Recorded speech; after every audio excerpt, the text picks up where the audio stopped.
we as a chamber were extremely keen to get our hands on that study, because this is something that is very close to our heart, very close to what we were doing, because we were in the process of carrying out a study on the general environment for doing business in India, more specifically the environment, the regulatory challenges in the regulatory environment that controls business in India, and that to our mind kind of impedes the growth of business in India. It is a thesis that we can significantly accelerate the growth of business by simplifying the operating environment.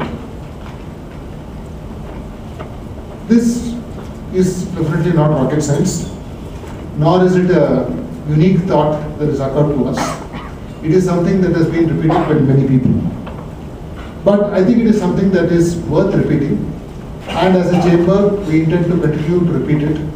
We will repeat it probably in our chamber day when we release our study on the ease of doing business in Tamil Nadu, at which point we will repeat it with a lot of data. But I think that's something that needs to be said.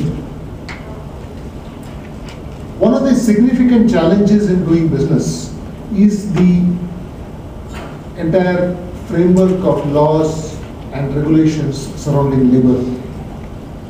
I think the basic foundation of our labor laws and our labor systems have been laid quite a few decades ago, and they are, in our opinion, fairly archaic. I will not get into specifics in this welcome address, because I think I don't want to steal the thunder from the presentation and the very detailed analysis that has been done by Eximbank and its team. I just wanted to make a few general observations.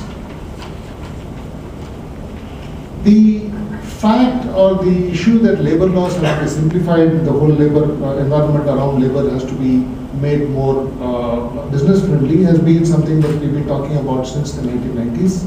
When as part of the general liberalization, we had more multinational companies coming in and more people who could compare the performance of the legal environment across countries.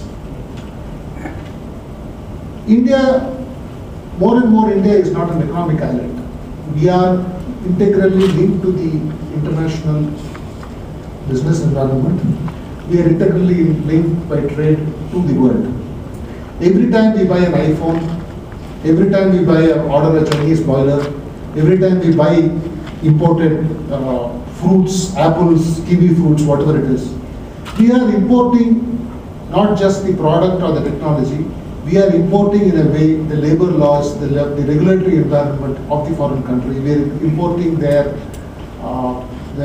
tax laws, we are importing their labor costs. All of that is impacting the Indian environment. So in this scenario, every company in India has to look at where it is in regard to the rest of the world. And as an integral part of every company in India, labor has to look at where it is with regard to the rest of the world, and the government has to benchmark itself. In this context, we are extremely happy that Eximbank has done the hard graft, the hard slog of preparing this study, analyzing the situation with the labor laws across multiple countries. When I went through the report, I found that the countries that have been chosen with a great deal of thought.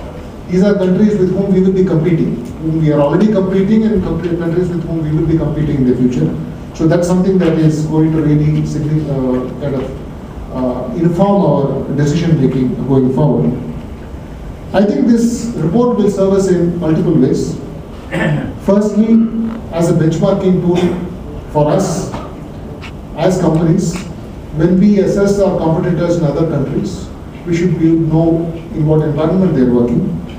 Secondly, and I hope, and this is more a hope than a certainty, that it can be used as a tool by the government, by trade associations like us, by trade unions, to see where they are with regard to other countries and what changes need to be brought in to make us competitive with those other countries. And thirdly, by entrepreneurs in India as a first level guide to decide when they decide to become an Indian multinational, to decide which country they should open their first overseas manufacturing facility. So I think given the depth and the breadth of the study, we should be able to use the information quite effectively. Thank you. A big thank you to Exim Bank for allowing the Madras Chamber to be part of this release. I think this is something that we believe passionately in, and I think it is something that we are very happy to be associated with.